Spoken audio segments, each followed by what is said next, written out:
That's us. Give it to. Yep. That mean we ready, y'all. We ready. Welcome to the Tampa Bay Breakfast Club. I'm your brother John. And this is Qiana. And I'm the one and only Mr. Edmond. This program is being brought to you as part of the New Image Project at the Community Development and Training Center, aka See That.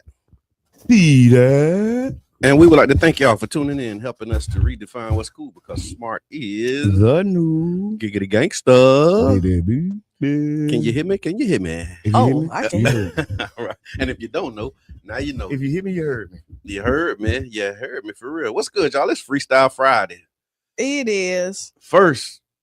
Is it the first Friday of the new year? It is. No, it's the first, No, this is the second. the second Friday. This year going by so fast. Second Who's keeping Friday. count? Second Because Friday. the first Friday was last Friday Was after last New Friday. Year's. Yeah. And how's this week went for y'all? First full work week in the new year. How you making it? I'm making it. I've been ultra productive. I've been like really getting 10x out of every effort that I Okay. usually just get probably 1.5x. So if I can keep that going up all year, Right. this should be a game changing year. Yeah, remind me to get some WD-40. Oh yeah. Yeah. I heard it on another show too. I was listening to another show and I heard the chest squeaking. So yeah. I just stand up. Yeah, I'm gonna sit down the whole show, y'all. Sat on down. I'm sitting down the whole show. So on Tuesday it was going slow, but now at the end of the week it's like it seemed like it The whole flew by. year is flying by already. Yeah, it seemed like it flew by. I don't know. So 2026, Mhm, right? And mhm. I will say this. If the first 9 days is an example of how 2026 is gonna be, Oh, buckle up. okay. Yeah. It looks like it might be. When was the Cat Williams? That was like the first few days of 2025, right? 24, I think. Okay, when Cat Williams did his thing. Yeah. Oh, and by the way, y'all, the Tampa Bay Breakfast Club is an independently produced program. Therefore, the views, opinions, and statements expressed by hosts, guests, and callers are their own and do not necessarily reflect the views, positions, or policies of Carefesta Radio, 99 Jams, its owners, management, affiliates, sponsors, or partners. Just want to make sure that y'all clear. We talking for views expressed. Yeah, we speaking for ourselves. Yes. And Yeah. So weekend plans. So I'm gonna go to the stretch lab. What's the stretch lab? It stretch you out, move your muscles. I'm Okay. gonna do that. I'm taking some time for like just the woosah. So that's Some a part. self-care. Yeah. I'm gonna do that. I'm Okay. also gonna do a massage this weekend. Okay. And then Oh, I got you got a some. whole self-care I thing like planned. that. Yeah. And yeah. then what Yeah. I also gonna do, per Mr. Edmond, Uh-oh. which I knew it. Uh-oh. I'm finding me some water. Like I Okay. need to. Okay, yeah. Warm water. I Okay. need to go jump in the 10th morning. ocean. Happy Friday. I hear you. I need to jump in the pool, some ocean, some something. I mean, you a mermaid. I know, and so like, Yeah. listen, I've been a little honestly, I'm a Libra too, right? Yeah. And So so the my scale scale tipping? has not Okay. been balanced, Okay. and so I need to find some, Yeah. synergy, A And spot. Yeah, a get spot. So that's what I plan on doing I like is that. I like that. regrounding myself and doing some stuff like that. And then diving into some work. Actually, yeah. Getting some more work done. Doing some backstroking. Mhm. So there's also an opportunity to do that for yourself if you want to come to Child's Park. Families, this one's for you. Oh, yeah. Mhm. Yeah, it's a day of healing, a creative day designed for all ages. It's called Restore and Explore. So I guess that's the spirit right now. Yeah. And at this Restore and Explore, there will be free family wellness events, yoga and movement, free haircuts, nature and wellness stations, storytelling and creativity, music and mindfulness, and healing spaces. So yeah. Can I ask you this, Brother John? Sure. How I don't know about this? I'm still being puzzled by this. Is my second time hearing about it. I really like this. Who doing it? It's the Competitive Readers Coalition. One community. This is my grocery third store. time, fourth time, fifth time. It's the heart and thing. I seriously, Child's Park Neighborhood I Association. apologize, y'all. Yeah. Blame it on my head, not my heart. Had no idea. Huh? Blame it on my head, not my heart. Yeah. It's because you're so busy getting stuff done. You better yeah. Boy, you the- Yeah, you so locked in doing all these 10X, your 10X's. You That's know what all. 10X's? You just Good 10X. morning, Tiffany. Ooh, Mr. go. X, Mr. Edmund, 10X. That's it. Ooh, I had to get up. I'm sorry, y'all. Let me sit back down. Mr. Edmund 10X. Mr. Y'all tell Edmund me how y'all 10X. like my Yeah. new name. Mr. Edmund 10X. Ooh. Bro, John, I really like that. Is there a I can- 10X? It might be. I mean, I know it's a 4X. Well, You yeah, it is a 4X. You can be anybody you want to be. Yeah. Your name is your Hold name. on, let me work on this right now. Y'all go ahead. No, that's not what we do. I'm just joking. I'm joking. Yeah. Also, there's some other opportunities as well. So to kick off to the new year, you can kick it off with flavor, fun, and community. Fusion 49th and Saturday night shops are presenting the Taste of the New Year Foodie Fest. Mhm. That'll be tomorrow from 12 to 6 at Trolley Market Square, 4900 18th Avenue. They call it Tangerine on the Gulfport side. You can bring your whole family out for a free community event. Plenty of That's food, dope. live music, local vendors, and come hungry, come ready to shop, come support local, and let's celebrate the new year together and keep our community strong. I gotta get me some new glasses. Okay, I hope I glasses. see you might need to wipe off the lens, man. Yeah. Do that. It's on the lens. Look like something on there.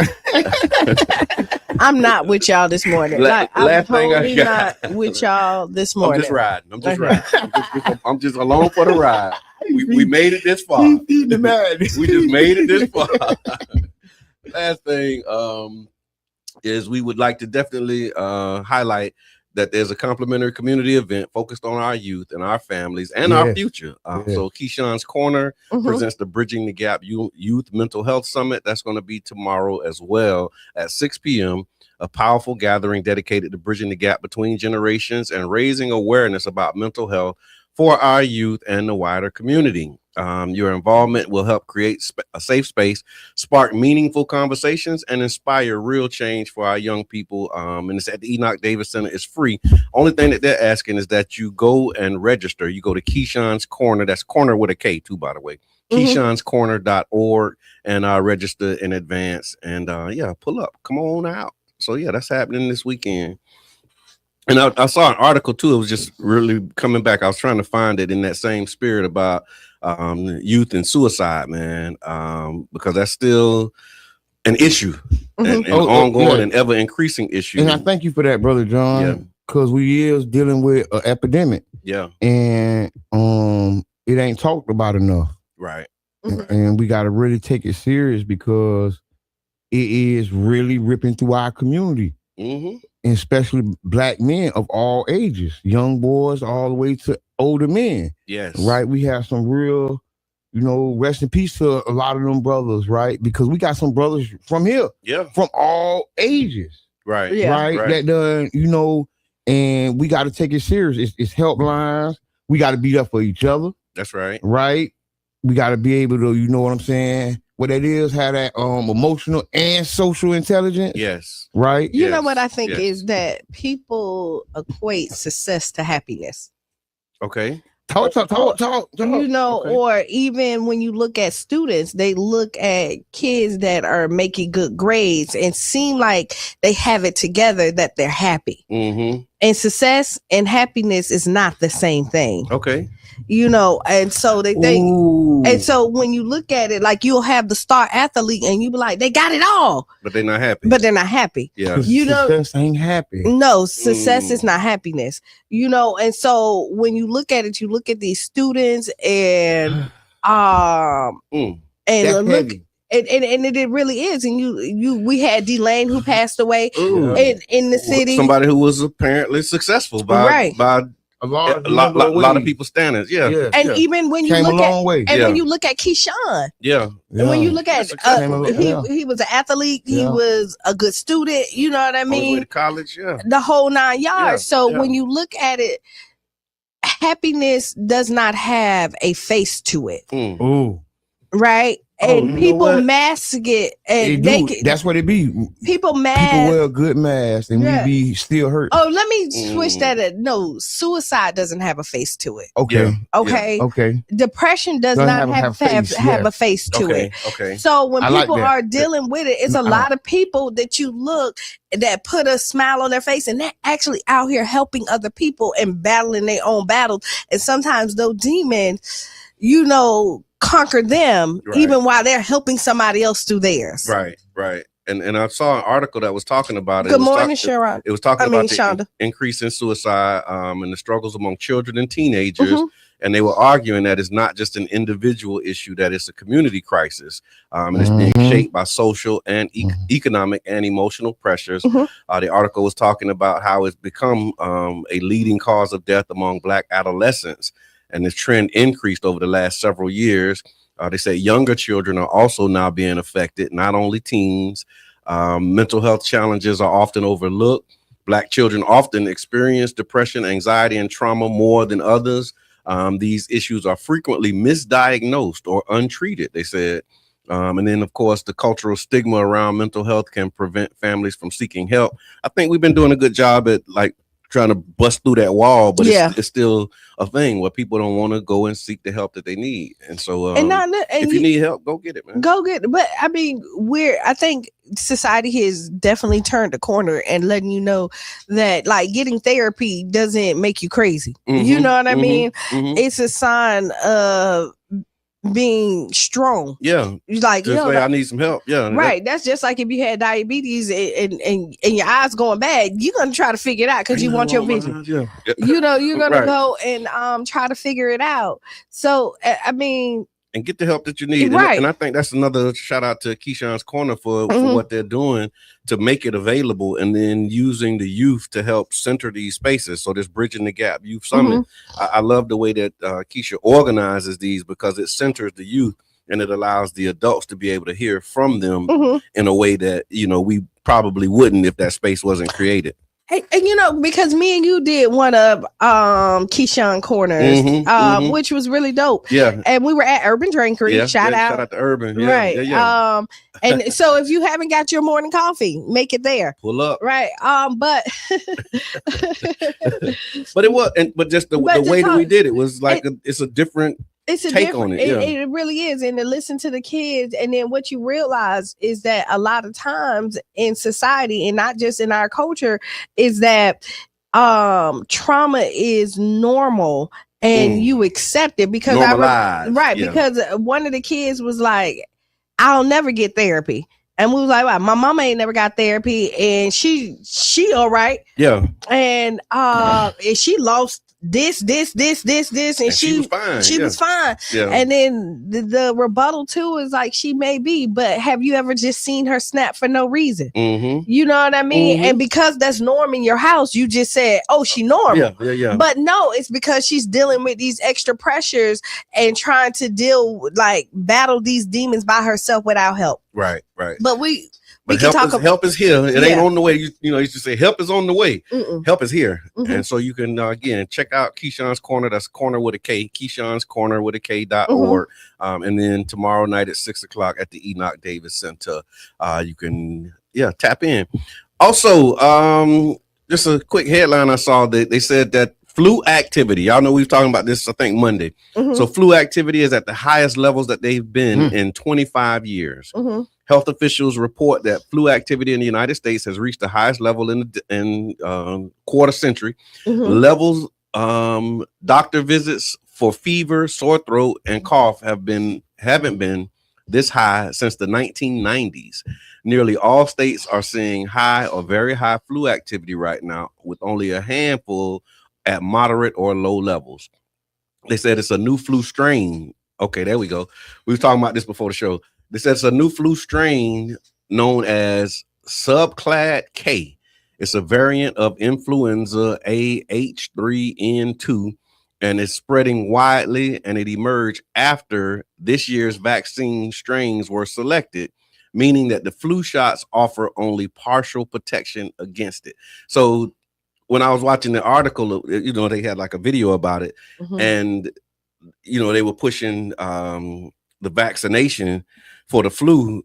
But then the lady who was, the doctor who they had, she was basically saying that the flu shot that they're giving you is not going to be as effective. It's a fluke, right? It's not going to be as effective against this strain of flu because they chose a different strain to shoot you with. So they shoot you with one strain, but that's not the strain that's actually out here. Listen, you know what I'm saying? Now listen, do as you please. They getting you regular unleaded when you need 93. Ooh. And so it's not going to be effective. This is the thing is that's what news report said. Yeah, but I have a question. That ain't gonna really work. What, like, if you have, so like, I guess you got to pick and choose which one. Like, there's nothing that covers all flus. That like when you shoot it, I don't know, but I've never ginger shots. I'm not a doctor. I'm not. Does not constitute medical advice. I'm a former street pharmacist, but I'm not a pharmacist. I don't have no papers on the wall. But them ginger shots been clearing me out. Yeah, take a ginger shot because the I have been doing ginger shot, and I'll tell you, like we talked about, like I'm not a sickly person. Yeah, like I'm not a sickly person. Like it's really rare that I like get sick or something like put me down. Yeah, and I don't know if I had the flu. Or not. I think if you had it, you probably would know because that flu, boy, that it hurt. I was down for a couple of days. It hurts. And but I fought. But I have a high immunity. Yes, there we go. And you came and got a ginger shot too, though. I did come and get a shout out to the Black Money Mob. Yeah. Shots out the Jug, the Black Money Movement, the Cash Mob. Thank you. The whole team, everybody that's doing great work, man, because the real truth is we got a lot more work to do, right? It came from a protest, it came from a boycott, and it's turned into a movement. I really want to talk about this because the city, okay. Right? What city? This city. Oh, when you talking about this boycott is because like people are debating like what can the boycotting this, boycotting that. So I think I want to frame that debate for me. How you can even debate that? But see, this is the thing. I think that what we have is we are from the deep South, right? We are country bumpkins, right? I hate to call us that, right? But we are really deep South, and we have a lot of self-hate. Right. And sometimes we don't believe in the things we can do. Right. When we out here talking about the Black Money Movement and the power of our dollar, there's people that vocally don't believe that. They're in their heart, their mind. Some people keep it to themselves. Yeah. And some people just, hey, they don't believe in it. And that's okay. And guess what? Wow. There's a space for you in the movement. And it's over there. There's a space for you right over there. That's your space. You just stay over there and just let us do it. Yeah. Because this is something that's so magical. Because like I done been a part of movements. Yeah. I don't walk the streets with 1,000 people. Yes, sir. You know what I'm saying? And we ain't see no businesses closed. Yeah. Right. We ain't see the ground move at all. But your target wasn't to close businesses when you was doing that. Your target was to change policy. But see, no, policy was changed. No, I know no. Because the goal is, them people want to do the same thing. Them people want to shake something, man. Them people's end up playing about no. I mean, no. So some of them. So it's like a 50-50. Okay. But I really think that, the city of St. Pete has a history for marches, everything from the sanitation marches all the way to the uprisings in 96, right, which was the second or third uprisings. They don't tell you about when we used to stand up to the KKK here, right? They don't tell you when the KKK used to come through and they stopped coming through, right? They ain't just stopped because we was cute. The people was standing up for themselves even back then. You get what I'm saying? And we gotta really just respect our city and know where you from, know a little bit of your history, and know that, hey, we can do something. Because it's 12 police officers that changed policing around America. Yeah. Right? And they was from here. It's true. And not only policing, they actually had impacts in other areas. Like once they filed that lawsuit, the Courageous 12, we talking about, once they did that, that opened up doors for everybody, for everything, and Really everybody. did, and you know what I mean? Like it really got a lot of people's attention around the nation, and the idea that it don't work. That's the other thing too. I learned. So I was blessed to really talk with some elders in the Nation of Islam. You know what I mean? And they was in their 60s, 70s. In like the early 90s, right? So these was like some OGs, you know what I'm saying? People who walked with Malcolm X and people who remember when Minister Farrakhan first came. You know what I'm saying? Like them kind of people. And the thing that they always impressed upon me was that to remember, like, everybody is not going to be with you. Like that's all right. Like, you know what I mean? Because that's we have the way that the stories are framed about the civil rights movement. Them people weren't with that man. They act like, you know, in the way they tell the story, like everybody was always on the same page and all black people was involved. Everybody was engaged. I talked to my mama. She was telling me about my uncle Gene, may God be pleased with him. He integrated laundromats in Leesburg. And she said she remember when he came home from college, because he's the older brother, they younger, you know what I mean? He came home from college on his Black Power kick trying to do this, and they was like, man, ain't nobody with that path. So he was the one in the family that was like trying to get them riled up and organizing. And they was like, man, we good. Like, man, we ain't trying to go over there. We ain't studying them white people. Like, we good over here. Like, they really was not trying to do it. And so it just gave me a glimpse into like the mindset. Like, we want everybody to be with us, and then we tell the stories. We think that everybody was with it, but everybody wasn't with it. And so that's what. No, there's not, because one part, like, y'all know my Auntie Betty, right? And every time I get a chance to talk to her, or she called me, or I call her, it's always really good, because it's just so eye opening. Because she was in the thick of it, like, and she still is. Like, listen, she still is. I'm telling you, don't you realize how blessed you are to have that type of connection, man? Auntie Betty is a jewel, and speaking of jewels, big shot aside to the chairman, right? Chairman O'Malley, right? He is a historical figure in the city, right? He really deserved a statue, right? That's almost impossible. Right, even though we got a black mayor, we got a black police chief, we got a black fire chief, but you won't see a statue of Chairman O'Malley unless we put it up. We'll have to do it. Okay, and how much it costs? How much statues cost? 20,000. Start there. You go. That's the first question that you need to ask. I know somebody on here knows. Put it in the comments. How much a statue costs? We looking for statues because I want to get 3 statues, maybe 4. 2 for Mr. Brayboy and Miss Brayboy. 1 for Chairman O'Malley. So the Bray Boys can be together. That's what it is. That's what I mean. Yeah, they're gonna be together. You said 2. So the Bray Boys, one. But they 20,000 ahead, ain't they? I don't know. I'm just putting a number to it. You ask how much it costs and then say how much. I'm putting a number to it. 20,000 ahead. How much it costs? Oh, it's 20,000 ahead. It's 20,000 ahead. Where did you get that data from, brother? That was real quick. Yeah. Just Googled it. Downloaded it. It's 20,000 ahead, and we looking to honor the living. We want to give these people their flowers. We want to give them their statue while they're here. Right. We ain't doing it right if they don't come try to knock it down. We ain't doing it right. If they let it stand up, we ain't did it right. I want it to be so beautiful and bodacious. We got to protect it. We got to have security guards out there. People trying to knock it down. Like Gulfport. No, I'm just playing with Gulfport. Oh no, we're gonna talk about Gulfport after the break because we got some stuff to talk about. It's a hot topic in Gulfport. It's a hot topic show. We also got some we got some stuff to talk about. So y'all stick around. We gonna talk about it too. Stick and stay. We'll be back about 6 or 7 minutes after the hour. You're listening to the Tampa Bay Breakfast Club. Right? Watch the broadcast. 99 Jams. If you own share, Facebook, watch the broadcast, share. And if you're listening, listen. Listen. We're going to break, y'all. Bye. If you're listening, keep listening.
wipe all your tears away. I know it's been crazy, but keep your head up high. Foot chase through the projects, dodging foreign objects. Street knowledge, I should've went to college. Odds stacked against me, surviving off instinct. 3 blocks from the precinct. Lil' homie caught a case, others lost family members. Product of his environment, projects produce violence in the middle of the streets, cause that's how we eat. Just a rap about the trap don't mean I ain't about peace. We must stand together, all together as one. United we must stand together, fighting for each other till our race is done. United we must stand together, under God we are one. We must fly to the sun every day, fight for peace, not destroying our dreams. Peace in the streets, love to my brothers, love to my sisters. We all need each other. Children need their mothers and they need their dads. Taking a life that don't make you bad. The fact that you do that is so sad. Pocket watching, plotting on another man's cash. Pick up a book instead of picking up a gun. Increase your knowledge and that'll increase your funds. If everyone succeeds, then crime would decrease and people would live instead of resting in peace. Unity, that's what we need. Stand up and be a positive force in the community. We are one, we must fly to the sun every day, fight for peace, not destroying our dreams. We must stand together, Must stand together. all together as one. As one people. United we must United stand we shall rise. fighting for Will you fight for me till our race is done. till we see God? United we must United stand we will rise. Clap with me. under Clap. God, we Clap, are yes, one. sir. We must Clap. fly to the Clap. sun. GB on the track, Every man, and I day, mean this, it's fight from the for heart. peace, not destroying Back and our forth to dreams. prison, cause my position in the ghetto is wishing. My dreams was in my hand, man, instead of so distant. Violent crimes on my record, showing judges I'm reckless. Guess they think I'm rich and young, like Young and the Restless. Every time I see a young brother rich in peace, got to be the only time when I watch TV. Cause the struggling and suffering is all I see. Besides muscling and hustling at war with heat, I point the finger at the devil, boy, for taking my peace. Cause the only way to live is to take to the streets. But they rate me as a villain for the killing and dealing. For what? My last resort to make me a living. I don't give a damn, tell them so what? I'm gonna survive even if they threaten me with life. The arms of poverty hung tight, making life a fight. But in the sky, we got to unite. Keep your head in the sky. We must stand together, all together as one. United we must stand together, fighting for each other till our race is done. United we must stand together, under God we are one. We must fly to the sun every day.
closed again today for in-person classes.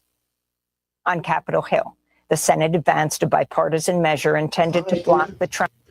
Yeah. Just like that, we are back. We are back. We are back. We Back are like a back. Cadillac. Welcome back to the boom. Tampa Bay Breakfast Club. I'm your brother John. And this is Qiana. And I'm the one and only Mr. Edmund. And this program is being brought to you as part of the New Image Project of the Community Development and Training Center, aka See That. See that. And we like to thank y'all for tuning in, helping us to redefine what's cool. Because smart is The new gangster. baby. And if you don't know, Now you know. Do your little speech. Oh, that's right. I do got a little speech. Let Let me do my little speech. believe Let me do you. my little speech. Thank you, because I almost forgot the little speech. Ladies and gentlemen, the Tampa Bay Breakfast Club is an independently produced program. The views, opinions, and statements expressed by the hosts, guests, or callers are their own and do not necessarily reflect the views, positions, or policies of Carafesta Radio, 99 Jams, its ownership, management, affiliates, or sponsors, or partners for that matter. Yeah, I'm glad we speak by ourselves. We do speak. And you know what? I just feel like we just did, like every time we do that, at night when the infomercials come on. Yes. Yeah. Well, I mean, that's the reason they do that. And it's a reason we got to do it too, y'all. Yeah. So I did. None your business. Yeah. No, it's just the truth. Mhm. It's the truth. Ain't none your business. So let's get into this real quick. We talked about the flu activity. There is what the people say. Is the flu going around? It is a flu going around. We talked about that though. Yes, it's making me sick. So there was a topic for what the people say. Should Gulfport apologize for its past as a sundown town? Was the topic. It's a debate. Should they? That continued. It was January 6th, which was, I want to say, Tuesday. The Gulfport City Council meeting reignited a public discussion about the city's racial history, specifically around whether they should formally acknowledge or apologize for its reputation as a former sundown town. The city leaders were split, and the public reaction online was very intense and polarized. So when you get into the comment section, it was a lot happening in there. Several of you, so it's, we do with what the people say, we highlight the themes. The first thing that came up was that apologies are necessary for healing. Reparations. Many commenters, particularly people of color and longtime residents, argued that harm was real and experienced by living people, not just for the history books. So some of the key points that were raised was that the sundown practices existed even without written laws, because the pushback from wasn't written. They said it wasn't actually a law. It went into the 90s. They said it wasn't a law. Into the 90s. So they're saying that we don't have to do it because We ain't it write wasn't the law. actually a law. So I Just like lynching wasn't a law. They ain't have a lynching law. They had a lynching law. Gulfport. Somebody tag somebody from Gulfport. I want to find out about the lynching law. What about the KKK law? They ain't have a law for them either. If you're listening, tag somebody from Gulfport. You want me, when people do stuff like that, that lets you know, like, they have no integrity. Okay. This is an integrity thing, because somebody just said that it wasn't, that part wasn't in the paperwork, but we talked about it, we emailed about there it. you go. But then you're saying, but that wasn't a part of the paperwork. But you know exactly that we talked about. So this is an integrity thing. And people who do that don't have integrity. And I'm going to tell you, you don't trust them as far as you can throw them. And you can't throw grown-ups nowhere. For real. Like, I mean, you really can't. Good morning, And Mr. what Reese I'm from Panama. realizing is that I don't care if they're your leaders. I don't care if they church members. I don't care who they are. I don't care if they be on here crying, acting like they sorry about something. Integrity, if you don't have it, you don't have it. And when you try to twist words and do all this other stuff, you don't have integrity. And those people over there that's saying, hey, it wasn't officially a law, don't have any integrity. And that's where I'm standing with. I hear that. I appreciate that. Well, you took a long way home. Yeah, because I mean, and that was another piece of this thing. So that was one of the things. Some people said that the apology was necessary. Recognizing the past injustice helps to explain the present, and it makes space for credible inclusion today. And then there was other people in the comments that were saying, move on. They said no one, this is what they said, move on. No one alive owes an apology. So a large group strongly opposed any apology, calling it unnecessary, divisive, and identity politics. Current residents said they didn't cause the past actions. Ooh. They are apologizing to people who weren't directly involved. They said the city should focus on other things like infrastructure, business in the future. Revisiting history is seen as reopening old wounds. And so there's actually somebody in the comments that said, why are we talking about apologizing to dead people? And then I was, you know like, what, you're not gonna I got in the comments too, because I'm like, I'm still here because I was impacted by this. Like, I remember it too. So it's not, 300 years ago. Like, this is recent history. And dead people, somebody lost their family because of that. Like, somebody didn't have a granddaddy because you did the sundown. Like, that does impact. And you know why? You know why you don't want to apologize? Because it was your mama. Okay. It was your daddy who did it. Yeah. And then you don't want to say that was your bloodline. And then you, again, this is integrity. You know what I mean? And no. People don't want to face the facts. Because you could, and what happens is you paint a picture of who these people were in your life and you realize that it's tainted. Yeah. And you don't want to tell that story to your children and your grandchildren. Hugh, I got to really give it to you. You really on fire right now. Yeah. Because I almost don't want to say nothing because you rocking and rolling. Yeah. But I will add this. This ain't the first time history is being rewritten and revised by some of the same people, right? Some of the same uncles and cousins. This is nothing new. Yeah. Right? This is how the game was played. They ain't write it down because they knew it wasn't right. These people was Christians. They know what's right and wrong. They knew it was right and wrong. They knew it wasn't right. That's why they ain't write it down. But you know what, though? The version of Christianity that they got made them feel like it was okay. Because that was another part of what they taught. It was so okay they ain't write it down. Yeah. Well, they ain't make it a law. It was just a practice. That's how okay it was. Yeah. And, you know what I'm saying? And listen, as somebody who loves the Lord, right? Yeah. I'm finna say this. I do not like that people stand behind Christianity to right your wrongs. So go there. What you know what about? I mean? Like, go I'm a Christian. I would never. But then you hate on me. Ooh, you know what I mean? And then you lie on me. And then you lie. And then again, like, no. You say something that happened, didn't happen, and then you twist it. Or you know that it happened, but you act like it didn't. And what you do, and then but then you hide behind your religion to say, I would never because I'm a Christian. Yeah. But you're actually doing it. You're actually doing it. Yeah. And what you see is that do they call that hypocrisy? Yeah. Is that did that make you a hypocrite? Yeah, to say you believe something and that you don't really believe. This is heavy. Yeah. This is heavy. Yeah. So Gulfport, we talking about Gulfport. We talking about a lot of stuff. It's what's on your mind, but go ahead. So the current topic is Gulfport debate. What do people say? And we asked, the question that was asked during the city council meeting was, should Gulfport apologize for its past as a sundown town? If it ain't real, I don't think you should. Don't be flagging. If you ain't bought that, don't do it. Yeah. Right? Yeah. If that's what y'all own, stay on that. Yeah. That's where I'm at with it. And that was one of the comments. One of the comments was like, after the apology, then what? Yeah. Right? Because you apologize. If that's what you own, because if you apologize, you know what steps next. Yeah. Right? Corrective actions. Apology without actions is nothing. Yeah. The best apology is change behavior. We just went through that with the city of St. Pete in the equity study and all that. Right? We got to prove we ain't got no budget to do none of the work that was in the study. Okay. Right. So that's the same thing. That's an apology with no action. Yeah, but it wasn't even an apology. It was just it wasn't an apology, bro. No, the study was saying that it actually happened. So can we get one of the recommendations was to like have an official apology. Can we get St. Pete to have an official apology? We asking Gulfport, so all the St. Pete people asking Gulfport. So this the pot calling the kettle black. That's why they so emboldened. Because they seeing that, hey, all these people telling us to do it, St. Pete ain't did it.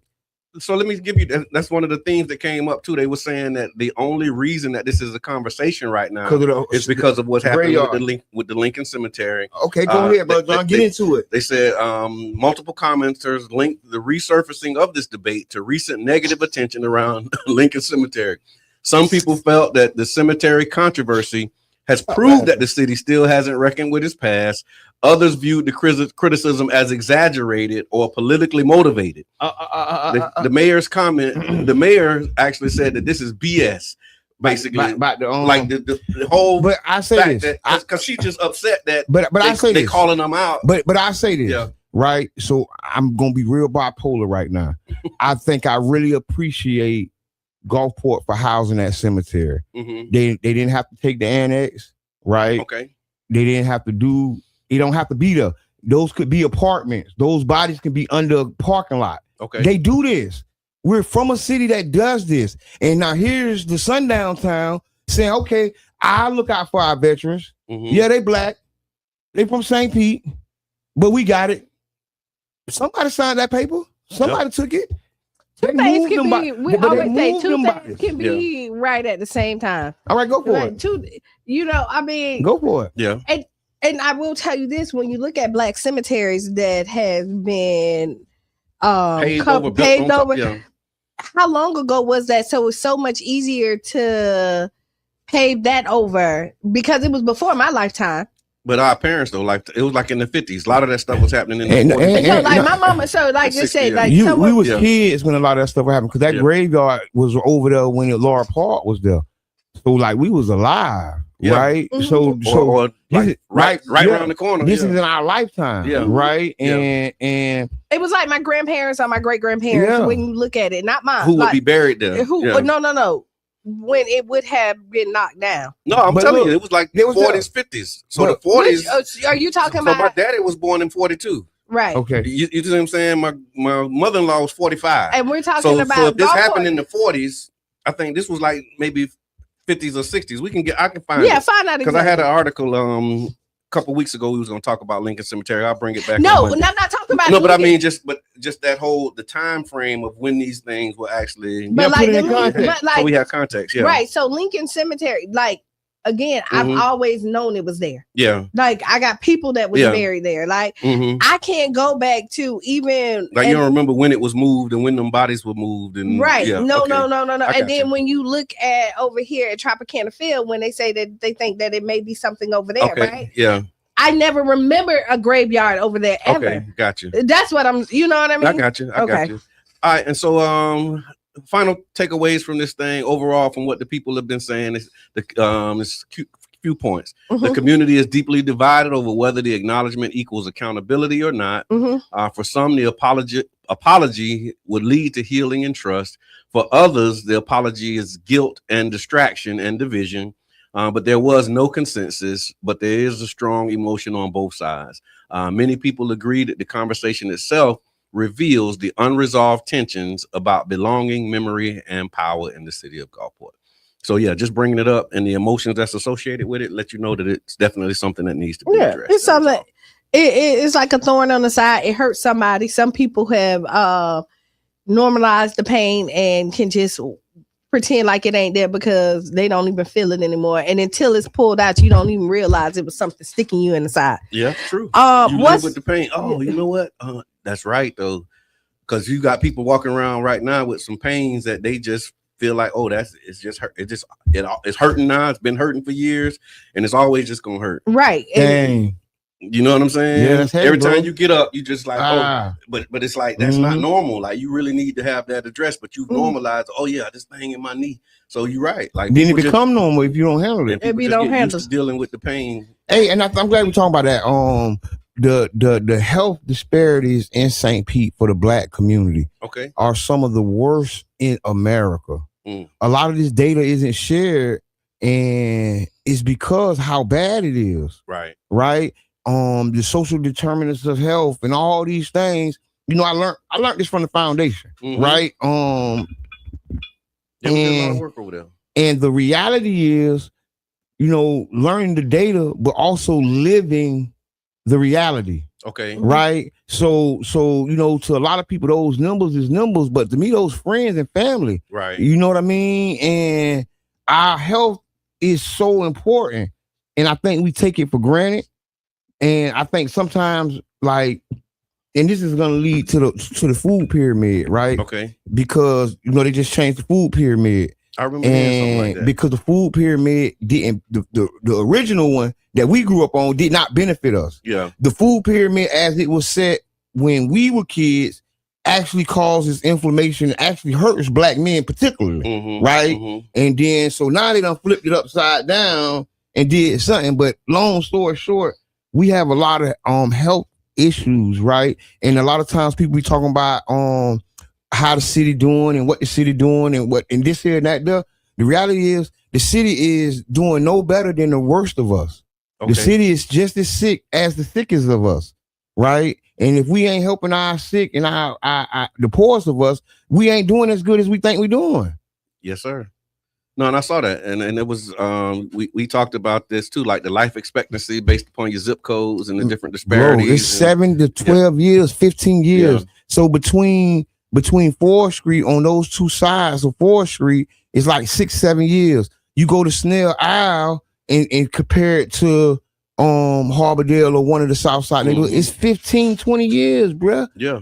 People down at 60, 65, 50 years old versus the guy on the other side of town doing 75, 80. Right. That's a whole lifetime, bruh. And it's not enough people talking about it for us. It's not big enough of an issue for us, right? We get the residue. It's all okay. Well, we'll get a grocery store and that'll help everybody. No, we have some issues that's right in front of us right now. We can get out some electrolytes and it'll save people's life. We can get out some fresh fruit and do what crew doing. We'll save some people's life. Right? Not to wait until the grocery store open, not wait until, somebody stroke out. Because people having heat strokes and dying and getting paralyzed. And all they needed was some electrolytes. True. All right, so speaking of paralyzed, there was actually a viral video of a paralyzed man in Memphis jail. How you did that, man? So there was how you did that? I be listening.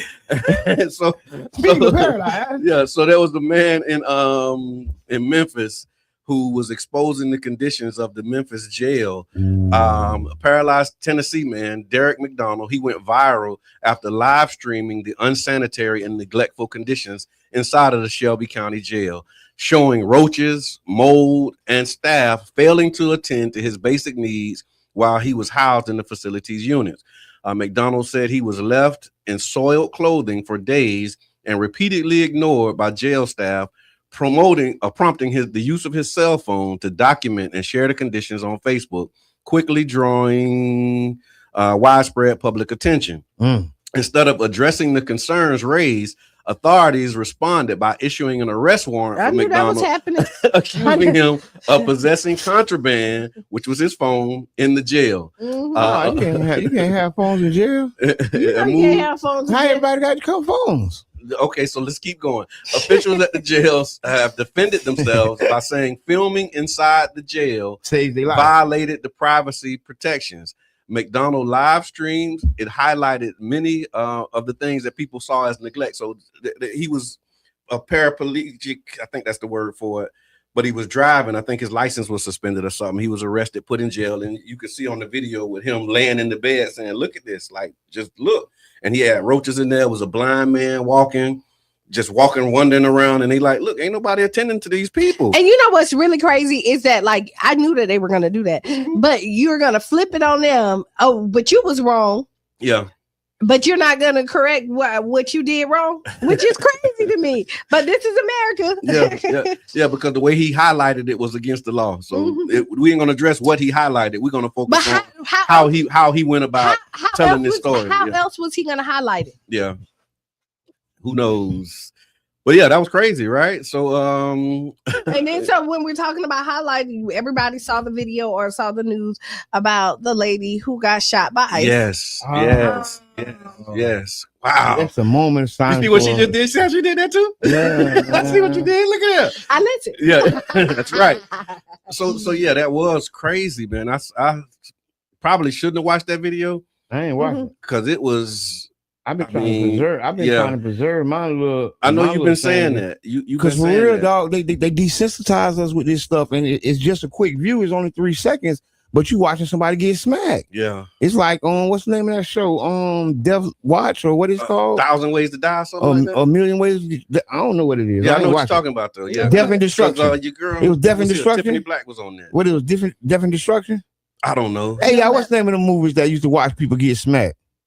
I know it was one that talked about a Danger 1,000 Ways to Die, but yeah. So this for those who haven't seen it or you're not familiar with the story, there was a woman in Minneapolis, U.S. Immigration Enforcement.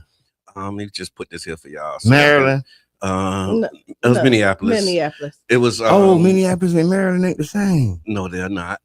U.S. immigration enforcement officer shot and killed the woman in Minneapolis. It has ignited local outrage and questions about the circumstances surrounding the deadly encounter. I saw a BBC News report that the national officials, including President Trump, claimed that the woman was attempting to run over the officers, but local leaders and witnesses disputed that account, saying that her actions did not match what federal authorities described. They also described this woman as like an agitator, but she was really a legal observer to see what was happening. And so they just framed this, and we're going to talk about this later too, but the way that they framed this around this, who she was, when they started, when it came out who she is for real, it disputed all of those claims. Like she wasn't one of them provocateurs or agents and all of that stuff. Like she was a person who was there as a legal observer, and it's just causing more protests and debates about the use of force with immigration and how they are actually handling these communities. And this is just show you how, like, when things happen, they don't know who they are attacking, and then they assume that everybody is the same, and then they try to paint this picture, and then when their background come out not match, now they want to shut everything down. Oh, we can't work with them, because now they're saying the FBI can't work with the state and all this other stuff. Like, it's a whole bunch of stuff that's going on when you look at it, and I know that they teach them to shoot to kill, right? But them tires could have got shot. Like, there's no reason. All the millions of people out there now, it's already a tense situation, right? These people in there are not only angry, they're scared. And then you have you in there bullying, telling them, oh, you can't do this, you can't do that. And you're forcing people to fear you. So and there's no respect. Right. And so you're coming in the community, tearing it up, and now you kill somebody off the No, it's right. So my thought is it's the same thing that happened to Tyrone Lewis. Okay. You know what I'm saying? Yeah. And they you feel me? It's like that's 30 years ago. Yeah. So and it's still... she ain't a black lady. You feel me? But it's still the same action. Because this, like you say, this is how it's trained. You feel me? And they're already saying she was a domestic terrorist now. So there's a new domestic terrorist law. So she just don't fit into the new law immediately. Yeah. And I don't think they're gonna charge dude. Oh yeah. No, they're not. No doubt about the fact that he's gonna be, it's gonna be ruled justified and justifiable, of course, and all of that stuff. But, but it's borderline. It's definitely an argument. You know what I'm saying? It's a sad situation. Everybody involved is definitely probably impacted. I can guarantee you he's second thinking that. Yeah. You know what I'm saying? Even if it's just in the back of his mind. Right. Because you know what I'm saying? You're like, I could have, you know what I'm saying? Even though I'm talking about the heartless can do that. Yeah. You feel me? So I think, Thank you for the stars, Dan. Appreciate that, man. Yeah, Faces of Death. That's what he said. Oh, yes. Thank you, dog. I knew it was death by destruction or something. Faces of Death. But and messed up hard because now, they're going to ride this for the ICE thing. Yeah. You get what I'm saying? Mama Blue said it's a 36-year-old mother of 3. And now they did fundraise, and she didn't. In 24 hours, she did fundraise. They fundraised over $550,000. Yeah, man, they're gonna get that. Charlie Funk, I'm with you. I think I'm gonna start doing that too. He said, "I never watch violent videos online. I've seen enough in real life." Yeah, I don't watch it, dog. And I don't watch it. I don't watch it because I be like, we have to be gatekeepers to our eyes and our brains and our minds. And some of the things we casually watch do something that's called inception. Yeah. And then they just put a little piece of it in the back of your brain that'll be picked up later by another little piece. And then boom, now you snap, or now I don't know what it might be. Yeah. So, and they don't know, because that's what psychology do. We do it to 1 million people. 10 gonna do this, 1,000 gonna do this, 100,000 gonna do that. Right. You get what I'm saying? And then they play the numbers. No, you're right. You do got to protect your, I think you do intake. You do. You need a healthy balance. Like, I don't think like, for me, I would say this. I can't live in La La Land and not look at it and see what happened. That also pulls emotions from you. And then, and I'm going to tell you, is that you also want La La Land. No, you do. And then because I'm on media and we're out here, I like to be knowledgeable when I'm speaking about something and not taking it from somebody else, because your perception of what you saw may be different than what I would see. You know, When you watch it and you just tell me, and then I just talk about what you said. That's what most people doing anyway. You watch it, and then once you say what it is, and then I'm gonna be like, I don't know, Q. but there is some stuff Just that like I saw it. no, but there's some stuff You that do I don't. that, too. Yeah, I've seen you do that. Yeah. but there's some stuff that I And choose will not to argue watch. Right? vehemently about something you have not even seen. We just had this happen in one of these. these little movies or DVDs that just came out. Yeah. I'm sorry, I interrupted. No, but there is some stuff that I choose not to watch. Like there's some movies that or documentaries that I won't watch. You ever watch Spaces of Death? No. Never. Never. Not one. Not you one. You looked at a little bit of it. No, I don't even. I've never heard of Faces of Faces Death. of Death 10,000. They did about 30,000 of them videos. No. too. I remember those. They probably made a B. Yeah. And I will tell you, like when I was younger, I used to like horror movies. I don't mess with them either. You know what I want to talk about since I messed up with instead of B?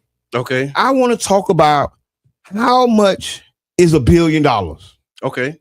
How much is $1 billion? It's Freestyle Friday right here on Tampa Bay Breakfast Yeah, Club. you got The question something you that's want to being talk asked: about? how much is $1 How billion? much is $1 billion? And Qiana, you gonna let them know? You said if you got something you want to talk about? Yeah, throw it in the chat. It's Freestyle Friday. Let's talk about it. $1 billion. Give us a call. 727-637-2416 is the number. 637-2416. $1 billion is $1 billion, and that's it. Like I mean, when you look at it, it's gonna buy whatever billion's gonna buy. What can $1 billion buy you? Because see, this is what I'm looking at, right? Okay. I've been studying and looking up on these new deals that's being offered to the city of St. Pete around the gas plant. And I've been looking at some of the deals. I've been really looking at it. And I said to myself, one of the problems that we have is we cannot fathom what that land is really worth. Okay. Because so much of our lives, they have told us it was worth nothing. They told us it was trash. They told us it's a parking lot. It's whatever. It's this, is that. So people can't even really fathom what is $1 billion. What's $100 billion? Well, I can fathom when you think about it. Since you're bringing it down to downtown St. Pete, and when I think about it, you got 80 acres right there. And what I would say, there's not one condo that you can buy there that's that's not even 1,000 square feet. Mm-hmm. That's less than $1 million. Right there, right. When you just said, so when you think of 80 acres and you're thinking of 980 square feet, you're spending almost $1 million or more for maybe 1,200, 900 square feet. And then we're going to get 100 and something for 80 acres. It doesn't add up. Yeah. Right. So when you look at it, I can see it being $1 billion downtown for 80 acres. No, hold on, it's gonna be $6 billion. No, but see, that's what I want. That's why I want to walk it out. Okay. That's why I want to walk it out. That's why I want to walk it out. So y'all know that we got some of the biggest buildings being built downtown, right? We kind of have a building boom going on because like low impact fees and no parking regulations or lax parking regulations. This is a builder's paradise, right? That's why you see every building that's being built is always the new one. It's the biggest, right? They just did 400 Central. That was the biggest building on the East Coast of America or whatever, right? Now they're building the Ward Office area. It's going to be bigger than that. Now that's the biggest. Then the one they're planning to build is going to be the biggest. I don't like it. And let me tell you I don't like it either. And let me tell you why I don't like it. So going up north, right? The one thing is this is the Sunshine City. Right? What keep it the Sunshine City is that we don't have those tall buildings. But no, we got the New York. To see the sun. But we got the New York people coming down here building the tall buildings. Right. And so this is what I'm saying. I don't like it. When you look at that, when you go to Philadelphia, when you go up there to up north, you will see that the buildings hide the sun. And the higher you go up and the more we're going to get, we're going to miss what is so beautiful about our city. So why they call them concrete jungles? So that's great. That's great. That's why I wanted to talk about it. Because the first floor or the first suite has already sold in one of those buildings for like 28 million, 50 million, something stupid. It's 28 million. So by the time it built, they probably might flip it for a 50 ball, right? Okay. That's one suite in a 1,000 room or condo. So now think about this.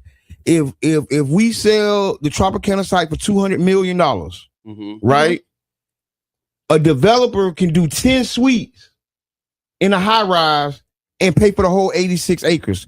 And that's why that's why I say we got to understand what $1 billion is, right? So we can build to see what trillions is, because this Tropicana site might be a T. Yeah. We can't even fathom it because we can't imagine one condo selling for 28 million that may be flipped for 50 million, right? Down the line. And then we can't imagine 1,000 of those. See, expand your mind. It's 86 acres. You can probably put, I ain't gonna say the number I think you can put on there because they're gonna say I'm being bodacious and I'm not talking facts. But I can guarantee you, I like that. how many little buildings. stuff censoring there. Yeah. How many 400 centrals can we get on that 86 acres? And look how many in there. Well, we're seeing good deals that's being made all the time that make it profit. No, I'm just saying, not here. I'm just saying in general. Like there is some good deals that's done that you can get something and then you can put your percentage on the back. No, it's not that. What it is a true partnership where it's either a land trust or we're coming to a partnership where we split profits. Right. That's what I'm saying. Why you saying no? That's not what I want to say it right so that we can talk about it right, so people can research it right. Okay. You get what I'm saying? Because it's called profit sharing. Right. Green Bay did it with the Green Bay Packers. Okay. The city owns the team.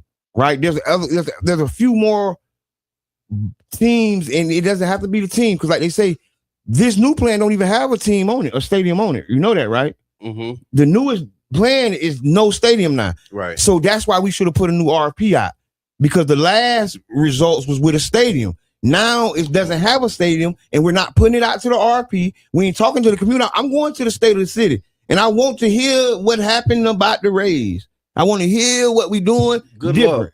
Oh, good luck. It's too many talk. No, I'm saying because I don't.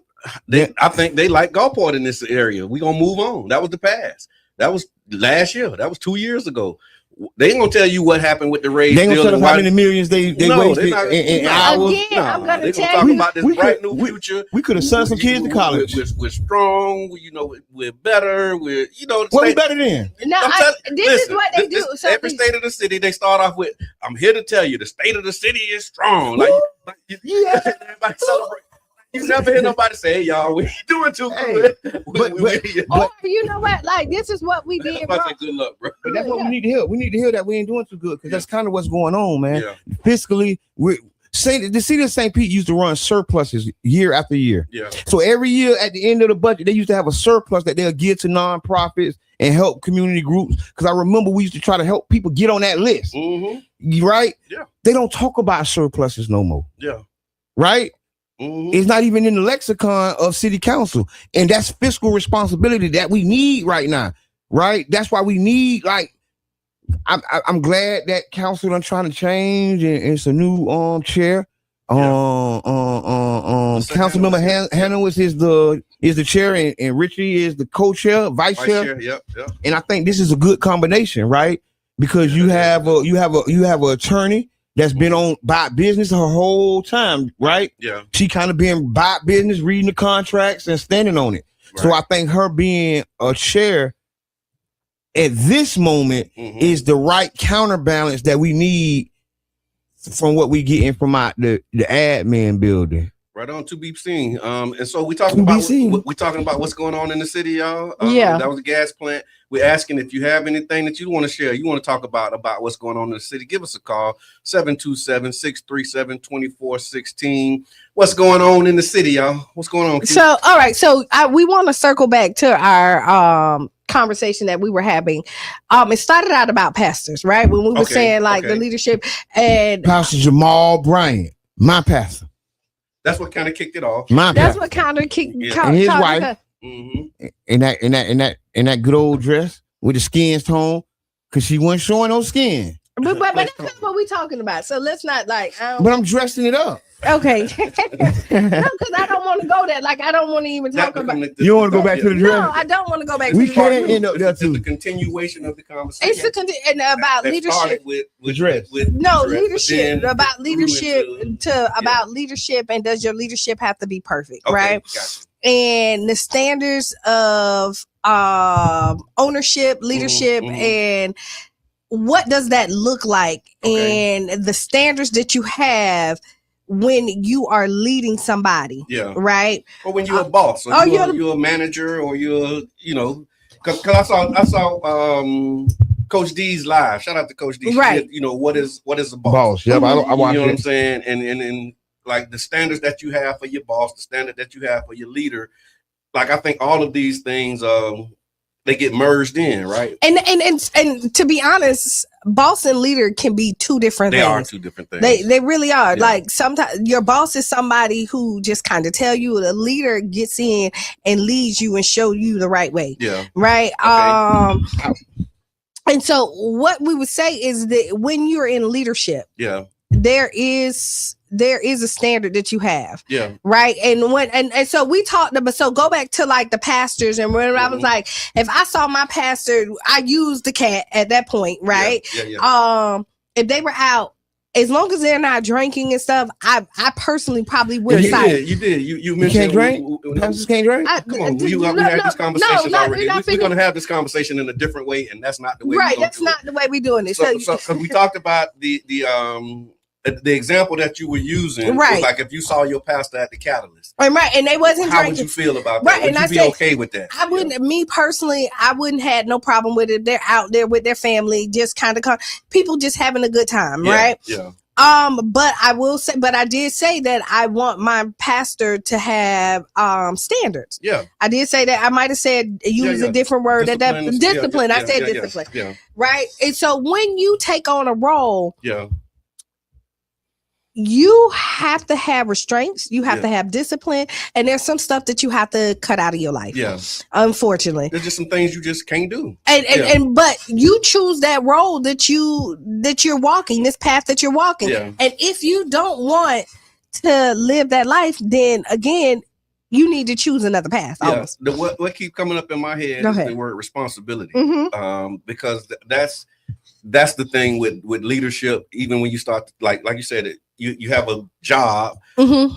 and then you're responsible for yourself and the task that you're given as an employee for your job. Mm-hmm. But then when you become a manager or a supervisor, what you're doing is accepting more responsibility. Right. And if you're the leader, if this is like the business that you started or the organization that you started or the thing that is yours, mm-hmm. you have a greater responsibility. Mm-hmm. And so that's a part of the thing that Mr. Edmond always say this too. That's why people don't sign up. Right. Because they don't want that responsibility. Like, I want to, preach the gospel, but I don't want to be no preacher. Right. Because being a preacher come with these restraints. It comes with self-discipline, right? I mean, and if you don't want to have self-discipline, that's just like if you get married and you don't want to be faithful, don't get married. Mm-hmm. Because in a marriage, you're supposed to be faithful, right? Mm-hmm. And so you need self-discipline. And once you take yourself out of that single lifestyle, you then now have to live different. Right. You can't live the single life that you did once you married. Unless you got an agreement or understanding with your partner. Right. People in the relationship does define it. They do. They define it. Because you might find somebody that say, hey, like, you my person, but I still want to. Or you might like be a Neo type situation. It's like, hey, man. But in most relationships, right. There's an understanding that it's me and you, mm-hmm. and nobody else. And if that's not the responsibility that you want, if that's not the situation you want, then you have a duty and an obligation mm-hmm. to make that known and right. then change that. Right. But if you accept that responsibility, then you have the obligation to follow through with it. Right. And so when you have, again, that's why I think a lot of people, you got people who won't start businesses because, like, you know what? I'm just going. It's too much. It's too much work. It's too much responsibility, and like that's great. I appreciate that because people, your limitations, your capacity. I've been in situations where I was, the leader or the boss, I guess you would call it, and offered people promotions, and people refused the promotion because they're like, you know what? I don't want, I'm good. We have a volunteer right now, super volunteer with the neighborhood association, Miss Yvette. We've offered her a position on the board, tried to get hers, and she like, nope, I don't want to do none of that. But everything we ask her to do, she do, except for be on the board because she don't want that responsibility. Because she don't want the responsibility. She wants she wants, even though she's gonna do it, but the day that she don't want to do it, she want to be able to say, no, that ain't. You don't want to require. Now again, I've ran restaurants like. Y'all heard my background. Like I was the area manager for Denny's, ran 11 restaurants. Right. And in like moving up in leadership, learning the pros and the cons and the things that you do and do not do. Like I remember that like I was extra nice to people. Yeah. And I shouldn't have been. Okay. And I will tell you is I got a what similar story. because it will bite you in your rear end sometimes, is that you will say, like, somebody will come and be like, hey, I'm tight this month. Like, I need some money. You know what I mean? And I might take it out of my own pocket because I got it, right? And I'll be like, okay, here, you'll give it back to me. And then the day that I don't, then okay. You know what I mean? The day that I can't do it, then it paints a picture that's not necessarily true. And what happens is I treated you like my friend and not my employee. Okay, I hear that. Right. And so you need to make sure that that's when thin line. It is a thin line, because when you're at work. So let me ask you this. Go ahead. Can you be friends with your employees? Not at work. Not at work. Yeah. You can be friendly with them, but not at work. And if you see that a lot of times when corporations, like when I was at Denny's, I will tell you, we would have a whole party for our whole staff. But when we did management, we didn't invite the rest of the staff. No, we did not. We went to each other. Like, those were kind of the people who we hung out with, and that kept the separation so that there was clear boundaries that was set. Okay, right. And you have to do boundaries. Go ahead. Can you be friends with your employees? I mean, I've been friends with a lot of my employees. I mean, I ain't really do like corporate structure, because a lot of my employees were actually my friends. Yeah. So when I got a chance to, hire people, I hired a lot of my friends. Right. And we got the job done. Yeah. I'm on that same train. Like, our reality is different, because I didn't work inside of a Denny's, but I had an opportunity and I would put people on. I put a lot of people on. But I mean, friends. I'm talking about friends. But I think it really just, when we talk about friends, it could be a test of the friendship. It could be a test of the relationship. And so once you bring on a friend as an employee, there is, to your point, a distinction. Like, okay, again, it's really about responsibility. Yeah. Because like in this role that I'm in, like I'm responsible for this whole thing, and you're responsible for a part of it. So when I start coming to you, asking you about your responsibility, it's not that we're not friends, it's not that we're not friendly, but I'm holding you accountable for the thing. And that's what I just said. What I said is, have you ever fired a friend? But that don't mean we can't be friends. You fired a friend? Have you fired a friend? I can't remember. I fired a friend. Listen. Yeah. I know I wrote my wife up. You wrote your wife up? I did. You tough. I did. Boy, you tough. I did. Me and my wife was working together. And I wrote her up. I was being petty though. But she hung up on me. So I'm the boss. And I'm calling her and I'm like asking her, I'm like, in boss mode. And she in wife mode. No. Well, I wrote her up. Sent it to HR. HR was like, really? But I can't believe that, dog. I can't believe that. I can't believe that, dog. No, I can't. I can't. No, but it's hard. I was wrong. Yeah, but I you were wrong. I was dead wrong. Yeah, I was gonna say, you was wrong. I was wrong. Yeah. But at the time, I was right. But she was because she was the employee. She was wrong. Like, you don't hang up on the boss. You're not supposed we having a conversation. This is boss. This ain't husband, wife. This is boss, employee. But that's what you have when you look at it. And here you go, right? No, because back to you. Call me to tell that story. We ain't got time. I will tell you, I hire a lot of my friends. I hire family. I don't have no problem with doing business. I would prefer to I don't have no problem with doing business with people that I'm friendly with, that I consider friends. Mm-hmm. But when we're working, it's a different dynamic. I remember the first time I hired my bonus daughter, right? Yeah. And we in there, and she came in. I was like, no, mom is very lax. But when I say this is what it is. Hey, I'm trying to think of who I fired, right? And then I think Q fired everybody. Q was the one that was doing all the firing. You hired a hitter. But that's what you do. That's good leadership. I had a hitman. Yeah, that's good leadership. And she was a lady. No, that's good leadership. But I'm fair. Yeah. But I'm fair. You go to the Y now. Go to the Y now. We get you to the Y. And you did fire your cousin. Yeah.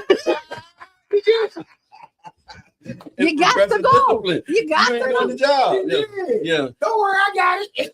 No, because I'm fair. Like I'm one of them people. Like this is what the rules are. Like boom, boom, boom, boom. There you go. What's going on, sweetie? We were just talking about that time I wrote you up. It's accountability versus responsibility. Okay. Right. Ooh. And don't both of them go together? They do. I think it's hand in hand. Yeah, You know, absolutely. I think that's when we come to the job though. I think when I set the expectations up, right? Yeah. You know what I'm saying? I let them know, we gonna have fun, we gonna smile, but we finna do this work. Yeah. Right. Like my team, my homies, right. they know like I'm doing this work, bro. Don't even come out here playing with me. Yeah. And they don't. And The you ones who set that real, expectation. they know Yeah. the ones who Yeah. real, that's who come, and the ones who ain't, cause bruh, Yeah. we doing this, bruh. We not gonna be the ones who didn't do it. Yeah. Right? We're Yeah. gonna do it. We're gonna turn up, we're gonna do it, we're gonna have a good time. Yeah. We're gonna party at the end if we like to party. I don't know how you get down, but Yeah. if that's what you do, we get down. But if When not, we working, we working. we own Yeah. it, and it's Yeah. for real because we got a bar we done set, and Yeah. we're gonna at least reach the bar, Yeah. if not exceed it. Yeah, no, that's right, and I think that's one of the most important parts of that. When you talk about hiring friends, is understanding that, knowing like the job is the job, and Yeah, we're we're here gonna to do do it. the job. We're gonna do And it. what's crazy now that I think about it, in the last 20 years, most of the friendships that I have are rooted in some type of work. Right. Like I don't have friends who I just don't do nothing with. Like, Yeah. I just like every friend that I Yeah, have, we we're do something. doing something Yeah. together. Yeah. You know what I mean? 'Cause, like, Almost, you know yeah. what I mean? Like, Yeah. that's the bond that we Yeah. have. Like Yeah. the people who I'm with and talking to every day that we would consider friends is like the glue for our friendship is Yeah. the work that we do. Right. That's true. Because it's like if we wasn't doing that work together, it's like y'all know I don't hang out, I don't go. You know, like the time we see each other, the time we engage is at work. Right. You know what I'm saying? And it's not like, hey, what y'all doing today? Okay, I'm finna just go hang. Like I don't have those types of friends where we call up and make plans to just go social. Yeah, man, let's go hang out. Nah, No, It's like, but I will tell it's you. like let's Maybe. go to this thing, maybe. and then after the thing, Nah, maybe. yeah, maybe. It- But I will And it's tell like you- special occasions. Yeah, So like since that. we're saying, Yeah. so because as we agreed that a lot of jobs have friendships in it, because you Yeah. spend a lot of your time at your job. You, Yeah, so if you're wanna- working yeah, somewhere, right. you Especially if you like it, like the work we do. Oh, Yeah, wait, this is what I we- wanted to say, Q. I'm sorry to No, interrupt go, because go, this go. is important. One of the problems too is when you have like a boss, and then they have a friend Mhm. that think that they can do everything because they friends with the boss. Mhm. That's another But you problem that I've can when seen. you're friends with the boss. No, you No, can't. You because can't. not everybody else working, but you ain't No, working. you can't. Because the boss this- is your friend, I'm just joking, No, this is I the thought you weren't serious. gonna do that. So, Yeah. so that's the thing. When you have a friend that abuses the relationship because, like, oh, I'm cool with the boss, they ain't gonna fire me, they ain't gonna do like that's when you got a problem because other people are not friends with the boss, but you are. So you start taking these liberties, you taking extra breaks, you doing all of the things that So you're not like you supposed to talk be about, doing. so I dated one of my bosses, right? Okay. And I decided that after I dated, this is a long time, that I'll never date another boss. Like for real, like I did.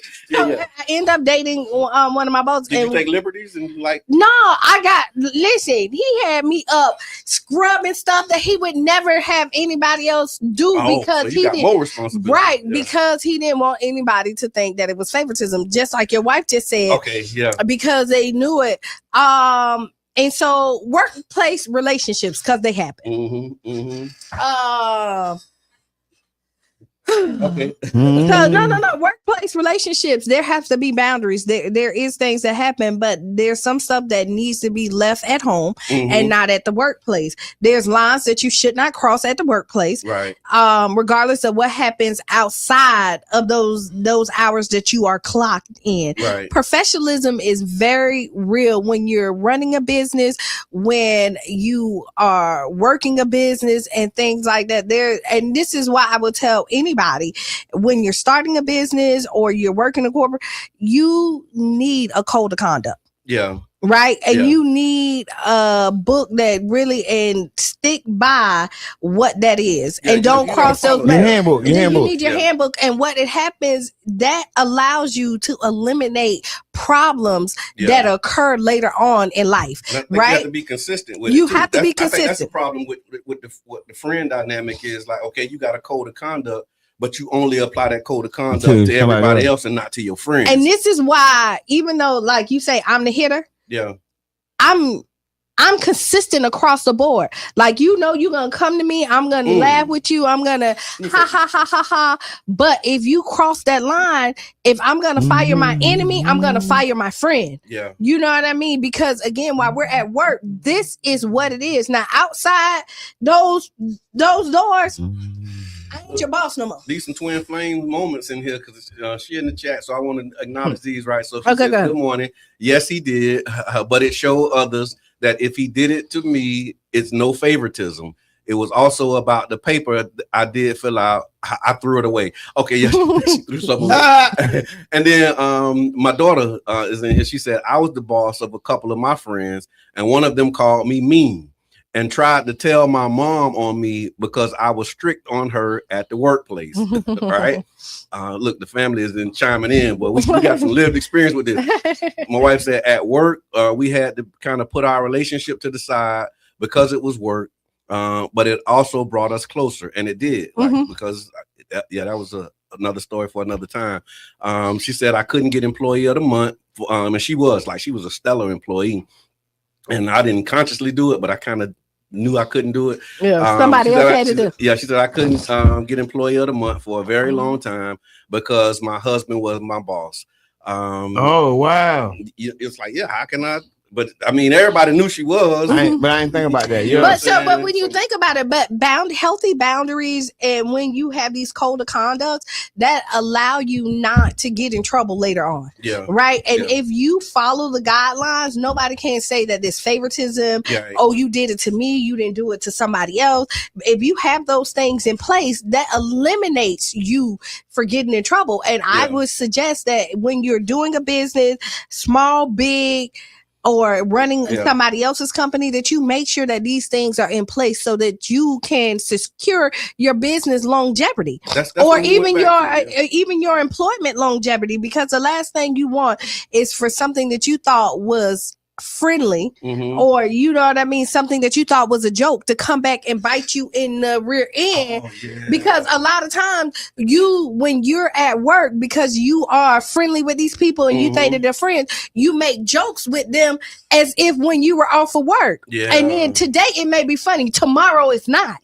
But it's not workplace appropriate, so you need to make sure that those things are in place. Appropriate every time you we don't do that. The ethics, the standards, all of that stuff apply. And this is why when you're at work, there needs to be a separation. That's what my daughter said. She said it's also about respecting boundaries. And so you create the boundaries saying, okay, work is work, friends is friends. Right. It's like when we clock out and we do that, like we do that. Right. But when we at work, like, again, it's the responsibility and the role. And then Mr. Edmond, I love the way you framed it. Once you clear with your friends and really all of your employees, but specifically with your friends, like there's a job that we're here to do at the end of the day, and we're going to do this job. And the things that it takes for us to do this job is discipline, structure, ethics, you know what I mean? Like showing up, you know what I'm saying, not doing, you know, your do's and don'ts are very clear. Right. And as the manager, the leader, or the person responsible for enforcing that, that's where the consistency come in and saying, look, okay, I get it. I understand that we cool, but bro, you out of line. Yeah, you are. And you got to be able to say that to your friends. You got to line. You got to tighten up. And if you're not able to say that to your friends and they're your employees, then that's when you feel in the Qiana. Look, go see Qiana. Qiana gonna say, look, you need to tighten up, and you have multiple opportunities. Yeah. Bye-bye. See you later. Hey, look at this handbook. You still got the handbook? But even let's take it even further as your management staff, right? It's 9 o'clock. Have a good day. We'll see y'all tomorrow. No, that's a robust conversation. I appreciate it, y'all, and we didn't intend to go over the time, but I think it definitely speaks to the need for us to continue this conversation. So it's Freestyle Friday. Go back, listen to the top of the show, because there's a lot of things happening this weekend, a lot of opportunities for you to engage, get involved in the community, and we appreciate y'all. All right, be the change you want to be. Write down those 5 things. Stay tuned for Sister Hughes. Make you lose your shoes. Shout out around the house. This has been the Tampa Bay Breakfast Club. I'm your brother John. And this is Qiana. I'm one and only Mr. Edmond. And we out. Beep, beep.